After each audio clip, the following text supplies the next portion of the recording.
Mabuhay, maligayang pagbabalik sa aking YouTube channel. More on Bini pa rin, of course. Kasi nga, di ba, sumasabak or, ang dami-daming bumabati ko sa Bini ngayon. Na kesyo, nagbago na sila. Na kesyo, hindi naman sila magaling. Na kesyo, kulang sila sa energy. Na kesyo, laos na raw sila. So, but anyways, eto nga medyo, delayed or super late itong pag-upload ko. But anyway, at least, naging witness ako na talagang bonggang-bongga pa rin ang Bini. Wala pa rin talaga silang kupas when it comes to performance. Talagang alam mo, gustong-gusto ko yung collaboration with James Reid. Napakalakas ng sigawan talaga diyan sa part na yan at talagang ako bagay yung kanta kay James Reid, bagay din sa Bini yung ganun. So, at lumalabas yung ganda ng boses ni James Reid talaga pag mga live performances. So, ayan, ako si James naniniwala ko na isa talaga siyang performer. Talagang ever since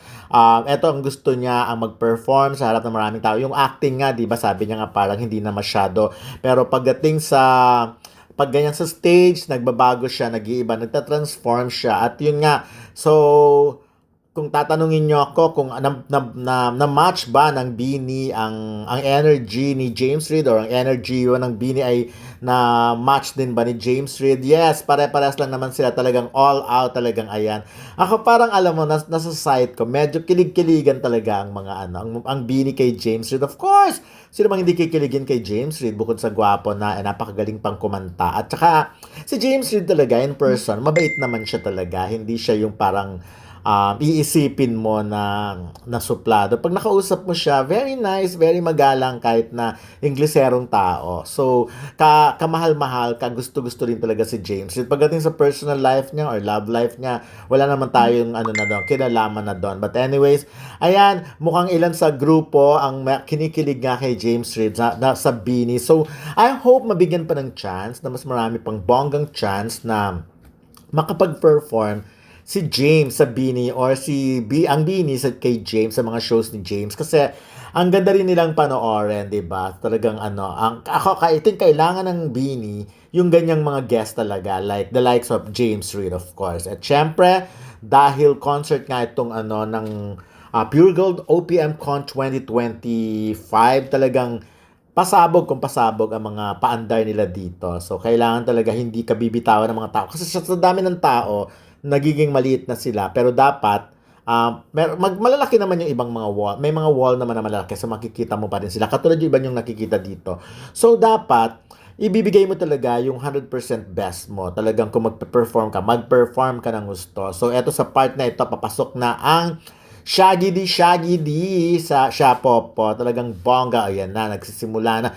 Alam niyo naman kung ba't di ko ginagamit yung mga music. Di ba, napakahigpit sa panahon ngayon. Pero ito talaga, pasabog na naloka ako. Biglang parang nakbingi na naman ako habang sumasayaw sila ng ganyan. Kasi nga, ayun na, biglang-bigla lumalabas na ang isa sa member ng SB19 na talagang a few hours ago pa lang nila tinuro yung step at kuwang-kuwa agad. At talagang parang parang akala mo matagal niya nang sinasayaw, which is hindi man ako nagtataka. Syempre si Stel naman ay SB19 pero ang SB19 naman ay sobrang known sa husay, hindi lang sa pagkanta, kundi sa pagsayaw din. 'Di ba doon naman talaga sila kilala sa talagang kaya nga, hindi naman nila ma-reach again ang ganyang level, ganyang pagkaka-idolize sa kanila kung di talaga rin magaling. So, ayan, so eto nagsi-Shaggy D at naaaliw ako. So, bonggang-bongga. At eto na nga yung sinasabi ko, biglang nag-appear. Hindi ko masyadong nakunan lahat-lahat, pero grabe ang padila ni Stel dito. Nakakaloka si Stel, 'di ba? Pero ang galing, talagang, alam mo, nung habang pinapanood ko talaga siya, sabi ko, ano talaga to? Ibang klase talaga si Stel. Ano talaga siya?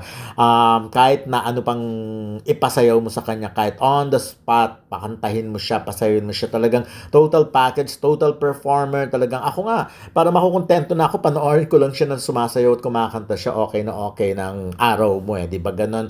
So, aside from napakabait, at napakagalang talaga ni Stel. Ilang beses ko na rin siyang na-interview, of course, dahil nga sa GMA. At saka even before, yung mga SB19 pa lang siya. Nagsisimula pa lang ang SB19, diba? So, na-interview ko na sila doon at na-interview ko lang sila sa Novotel Hotel para naman sa, para sa Abante Liling noon. At tingin ko, up to now, hindi naman talaga siya nagbago. Kung paano pa rin siya, gano'n rin siya kabait noon, ganun pa rin siya kabait hanggang ngayon. But anyways, Ayan, so sana maraming nag-enjoy kahit medyo late na itong mga video na pinopost ko, ina-upload ko. Sana marami na enjoy nyo pa rin kasi syempre, again, pasensya na. Ate Colette. Ano yan? Idol niya yan. So, eto na nga. Moving on, I'm just so happy na I finally get to enjoy the Pure Gold stage with you girls. Kasama na ako kasi last time, yeah, mayroon akong injury. But now, kayang-kaya. Yes. Ano naman? Kailangan lang ng mga bagong artist sa industry na to, ng mga matang manonood at tengang makikinig. Bigyan natin sila ng confidence. Pwede ba yun? Pwede ba yun?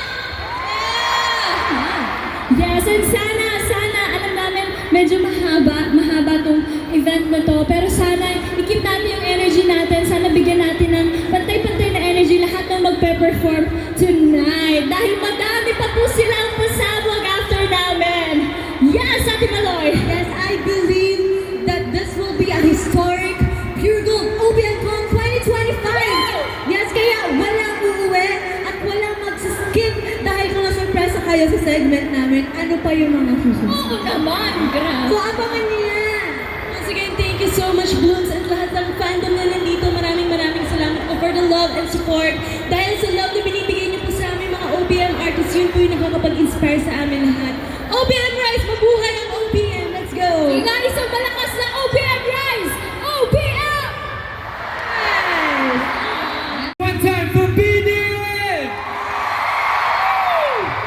Thank you so much po for sharing the stage with us. Thank you. It's an honor to share the stage with such talented people. So thank you so much for having me. Nag-enjoy ba kayo? Thank you so much. Thank you po! Grabe. Thank you. Okay.